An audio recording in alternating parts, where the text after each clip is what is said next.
పిల్లలు పేరెంట్స్ మెచ్చిన university సంకల్ Chand Patel university Gujarat. తెల్ల పాత్రలు వాడకూడదు, అల్యూమినియంలో వండుకోకూడదు, ప్లాస్టిక్ యూస్ చేయకూడదు. మనం వాడే నూనెల వలన లేకపోతే మనం తినే ఆహార పదార్థాల వల్ల ఎక్కువగా కలుషితం అవ్వటం వల్ల, పెస్టిసైడ్స్ ఎక్కువగా వాడినవి తినటం వల్ల కూడా క్యాన్సర్ వస్తుందనేది మనం ఎక్కువగా వింటూ ఉంటాం. మరి ఇదివరకు రోజుల్లో ఎలా బతికారు డాక్టర్ గారు? అది అంటే ఏం చేయాలి? ఏం చేసినా ఇది క్యాన్సర్‌కి ఇది ఒక కాజ్ అనే న్యూస్ వింటూ ఉంటుంటే కొన్ని ఎట్లా తినాలి అనే అంటే ఒక కొన్ని క్వెషన్ ఉంటాయి వస్తా ఉంటుంది కొన్ని కదా! ఉంటాయండి. కొన్ని మోడిఫైబుల్ రిస్క్ ఫ్యాక్టర్స్ అండి. ఇయన్నీ రిస్క్ ఫ్యాక్టర్స్. ఇయన్నీ మనం చెప్పుకునే. కొన్నో మోడిఫైబుల్ రిస్క్ ఫ్యాక్టర్స్, కొన్నో non modifiable risk factors. Non modifiable అంటే మన జీన్స్ మనం మోడిఫై చేసుకోలేము ఇవి అలాంటివి.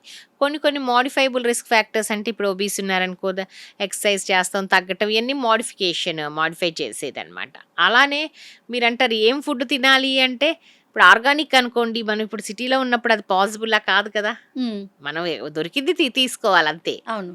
సో ఉన్న వాటిలో అంటే నాన్ మోడిఫైబుల్ మనం ఏం చేయలేము. ఉన్న వాటిలో బెస్ట్ చేసుకోవాలి. మోడిఫైబుల్ రిస్క్ ఫ్యాక్టర్స్‌ని we have to take care. అంటే ఫర్ ఎగ్జాంపుల్? ఫర్ ఎగ్జాంపుల్ అంటే అదే స్మోకింగు, డ్రింకింగ్ ఉంటే అది ఓకే. అది ఓకే. మానేస్తాము. ఓకే. ఒబీస్ ఉంటే ఎక్సర్సైజ్ చేసి తగ్గటము. ఈ మోడిఫికేషన్స్ చేసుకోవాలి. తర్వాత వంట పాత్రల విషయానికొచ్చేసరికి కూడా వంట చాలా డౌట్స్ ఉంటాయండి పాత్రలు అంటున్నారు డాక్టర్ కానీ గారు. ఇది అది అని ప్రూవెన్ కాదండి. ఇప్పుడు అన్నీ ఇది ఉంది కదా! సర్టిఫికేషన్స్ ఉన్నాయి కదండీ! ఆ సర్టిఫికేషన్స్ ఉన్నాయి. ఫుడ్ గ్రేడ్ అని, ప్లాస్టిక్ ఇయన్నీ ఉంటున్నాయిగా. అలా ఉన్నాయి వాడితే వాడొచ్చు. ప్లాస్టిక్ అంటే ఓకే. డెఫినిట్‌గా అది అవాయిడ్ చేయటం మంచిది. ఎందుకంటే మన భూమికి కూడా మంచిది కాదు కాబట్టి.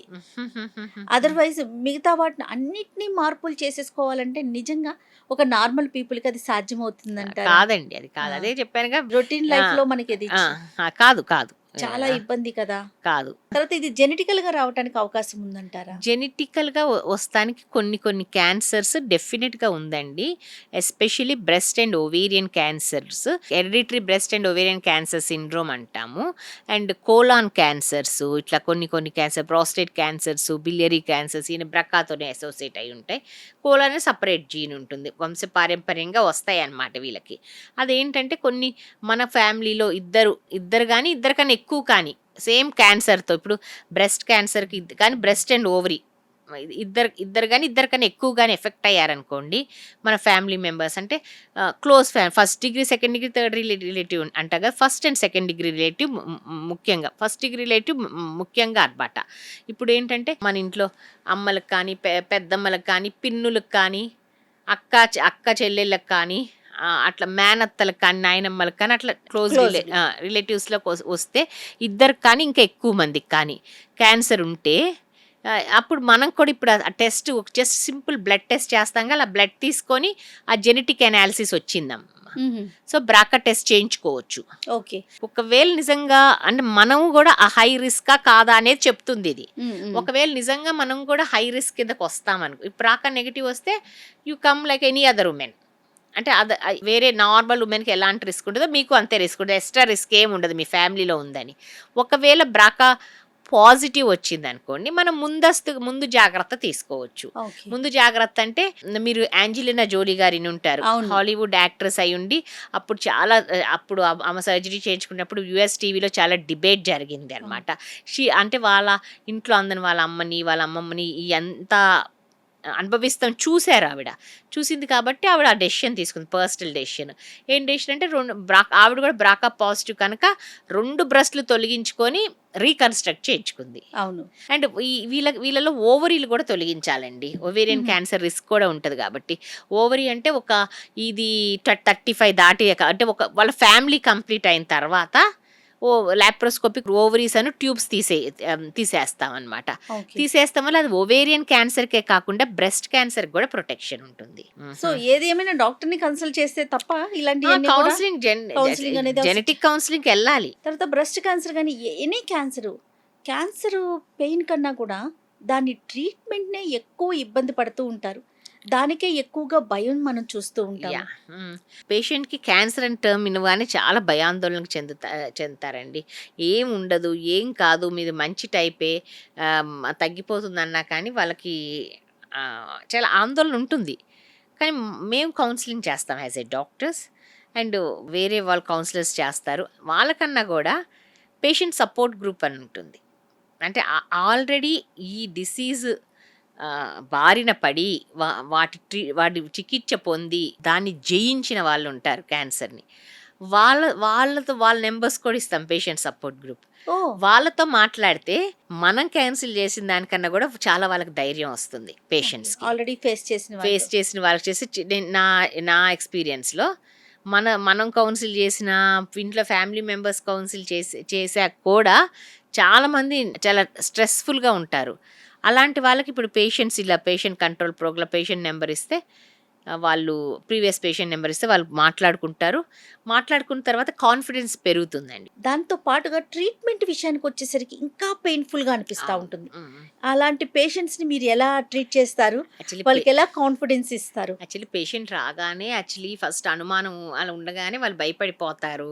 ఫస్ట్ చేసేది ఏంటంటే మా దగ్గరికి వచ్చినప్పుడు ఫస్ట్ క్లినికల్ ఎగ్జామినేషన్ చేస్తామమ్మా. ఫస్ట్ అది మస్ట్ అనమాట. ఆహా. క్లినికల్ సిమ్టమ్స్ అడుగుతాం. ఏంటి, ఎప్పుడు ఎన్ని రోజుల నుంచి ఉంది, ఏమైంది, అంటే ఎలా మొదలైంది, ఎందుకు వెళ్ళారు, ఫస్ట్ ఎక్కడో అంటే మా దగ్గరికి వచ్చేసరికి ముందు ఎక్కడికన్నా కూడా వెళ్ళి వస్తారు ఆ, కదా. ఆ, ఆ. అసలు ఎందుకు వెళ్ళారు డాక్టర్ దగ్గరికి, మామూలుగా ఎందుకు సంప్రదించారు, అసలు మీరు రొటీన్గా ఏమైనా టెస్ట్ చేస్తే బయటపడిందా, లేకపోతే మీకేమన్నా బాధ ఉంటే వెళ్ళారా డాక్టర్ గారి దగ్గరికి అని అడుగుతాం. అడిగినప్పుడు వాళ్ళు they come with their story. అంటే ఇలా అయింది డాక్టర్ గారు, ఇలా ఈ కారణం వల్ల వెళ్ళాము. ఉమ్, ఉమ్. అలాగా డాక్టర్ గారు ఇలా ఎక్కడో పోయిన వేరే రీజన్ వలన వెళ్తే ఇది బయటపడింది, ఇలా చెప్తారనమాట. చెప్పిన తర్వాత మనం హిస్టరీ అంతా రాసిన తర్వాత క్లినికల్ ఎగ్జామినేషన్. ఓకే. మనం ఎన్ని పెట్ స్కాన్, ఎన్ని ఇమేజింగ్లు, ఎన్ని అత్యాధునికమైన పరికరాలు ఉన్నా కానీ history and clinical examination age old అనేది వెరీ ఇంపార్టెంట్ అమ్మా ఏ డాక్టర్కైనా. ఓకే. క్లినికల్గా అన్నీ చూస్తాం. రైట్ ఫ్రమ్ ఎనీమియా ఉందా, ఏమైనా జాండీస్ ఉందా, లింఫ్ నోడ్స్ ఉన్నాయా, టాప్ టు బాటమ్. అన్నీ చూస్తాం. చూసిన తర్వాత ఇప్పుడు ఒక లంప్ ఉందనుకోండి ఎక్కడన్నా, దెన్ ఇమేజింగ్ వస్తుంది. తర్వాత ఇమేజింగ్ అంటే వేరియస్ టైప్స్ ఆఫ్ ఇమేజింగ్స్ ఉంటాయి. అల్ట్రాసౌండ్ ఫస్ట్ సింపులే చేస్తాం. ఓకే. అల్ట్రాసౌండ్ చేస్తాం, దాంట్లో ఏం బయటపడిందని చూస్తాం. ఇప్పుడు బ్రెస్ట్ అనుకో మ్యామోగ్రఫీ అల్ట్రాసౌండ్ అయి చేస్తాము. ఇప్పుడు అబ్డామిన్ అంటే ఒట్టి అల్ట్రాసౌండ్ చేస్తాం. అల్ట్రాసౌండ్ దాని ఫైండింగ్స్ బట్టి ఫర్దర్ టెస్ట్కి వెళ్తాం. ఓకే. ఫర్దర్గా సిటీ స్కానా ఏంటి అనేది ఆలోచిస్తాం. Okay. ఒకవేళ బయాప్సీ ఏమైనా చేయాల్సి అదే ట్యూమర్స్ లో ట్రీట్మెంట్ విషయంలో కొంచెం భయం ఉంటుంది కదా పేషెంట్స్ కి, దాన్ని ఎలా మీరు బయటకు అదే తీసుకొస్తారు? ఇప్పుడు బయాప్సీ చేశారనగానే ఆ టైం నుంచి మొదలవుద్ది వాళ్ళ భయం. ఎందుకంటే ఆ, అందరికి ఇన్ జనరల్ బయాప్సీ అంటే ఏదో క్యాన్సర్ అనే పదం లే పీపుల్కి కూడా ఆ, ఆ, తెలిసిపోయింది. తెలుస్తుంది. అంటే మీరు అంటే బయాప్సీ వచ్చాకే అది కన్ఫర్మేషన్ వచ్చాకే క్యాన్సర్ అని ఉంటుంది. ప్రతి బయాప్సీ క్యాన్సర్ అవ్వాల్సిన అవసరం లేదని చెప్పినా కానీ వాళ్ళు ఆ, ఆ భయంలోనే ఉంటారు. అవును. ఒకసారి ఇంకా వాళ్ళని కొంచెం కౌన్సిల్ చేసి పంపుతాం ఫస్ట్ ఇనిషియల్గా. అదే రిపోర్ట్ వచ్చాక చూద్దాము, బయాప్సీ తీయగానే అది క్యాన్సర్ అని కాదు అని.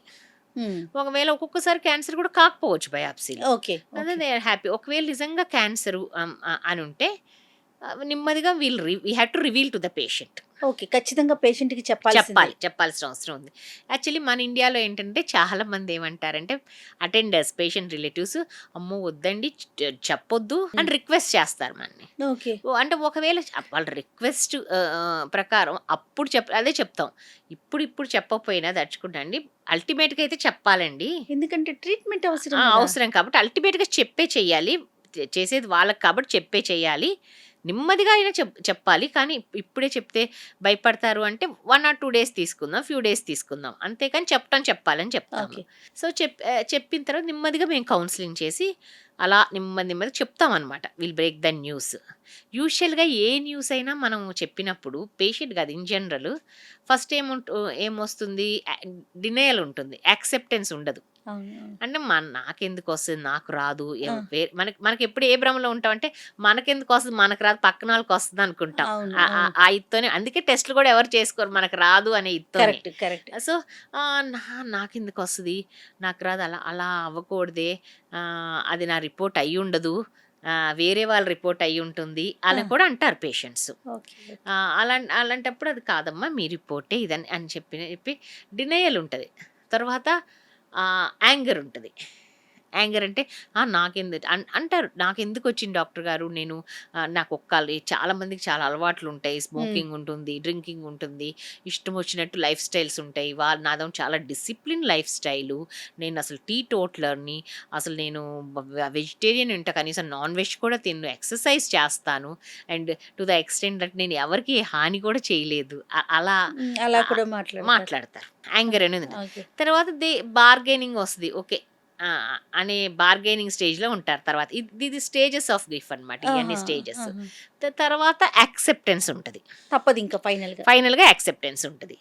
సో వన్స్ యాక్సెప్ట్ చేసిన తర్వాత ఇలా కౌన్సిలింగ్ ఇచ్చి ఇలా అమ్మ ట్రీట్మెంట్ భయపడాల్సిన అవసరం లేదు, క్యాన్సర్ ఇనంగా ఇన్క్యూరబుల్ అనే కాదు, చాలామంది క్యాన్సర్ జయించి నార్మల్ లైఫ్ లీడ్ చేసేవాళ్ళు చాలామంది ఎగ్జాంపుల్ కావాలని మీరు మాట్లాడొచ్చు కూడా వాళ్ళతో. మీరు అంత భయపడాల్సిన అవసరం లేదు అని కౌన్సిల్ చేస్తాం. Especially women with productive years of life అంటే 40 to 60 where family is young, చిన్న పిల్లలు అంటే కాలేజ్ గోయింగ్ కిడ్స్ అట్లా ఉన్నప్పుడు ఉమెన్ చాలా సైకలాజికల్గా డిప్రెస్ అవుతారు. ఎందుకంటే వాళ్ళకన్నా కూడా ఆ టైంలో they think about their family, kids కోసం. వాళ్ళని ముఖ్యంగా స్పెషల్గా కౌన్సిల్ చేయాలి వాళ్ళని. ఎందుకంటే యూజువల్లీ ఉమెన్ నేను లేకపోతే నా ఫ్యామిలీ ఏమవుద్ది, పిల్లల చదువులు ఏమవుతాయి, ఈ స్టేజ్లో ఎలా అనే ఫీలింగ్ వాళ్ళకి వస్తుంది ఆ టర్మ్ వినగానే. ఏం కాదమ్మా, మీరు ధైర్యంగా తీసుకుంటే ట్రీట్మెంట్ అంతా తగ్గిపోతుంది, యుల్ బి నార్మల్ అనే స్టేజ్కి వాళ్ళని తీసుకురావాలి. వాళ్ళకి ట్రీట్మెంట్ కన్నా కూడా కౌన్సిలింగ్కే బహుశా ఎక్కువ కేర్ తీసుకోవాల్సిన అవసరం కౌన్సిలింగ్ అనేది చేస్తాం. ఏం చేస్తాం, ముందు చెప్పినట్టు కౌన్సిలర్స్ ఉంటారు, వాళ్ళు చేస్తారు. వాళ్ళకన్నా కూడా patient support group, patient support group ఇక్కడ కన్నా కూడా మన వెస్ట్రన్ కంట్రీస్లో చాలా యాక్టివ్గా ఉంటుందండి. They go to their places and council and all. ఇక్కడ కూడాను నాకు 3 పేషెంట్స్ ఉన్నారు, వాళ్ళు చాలా బాగా కౌన్సిల్ చేస్తారు. వాళ్ళ నెంబర్స్ ఇస్తే వాళ్ళకి టు ద ఎక్స్టెంట్ వాళ్ళ ఇళ్ళకైనా వెళ్ళి చేస్తాం అంటారు.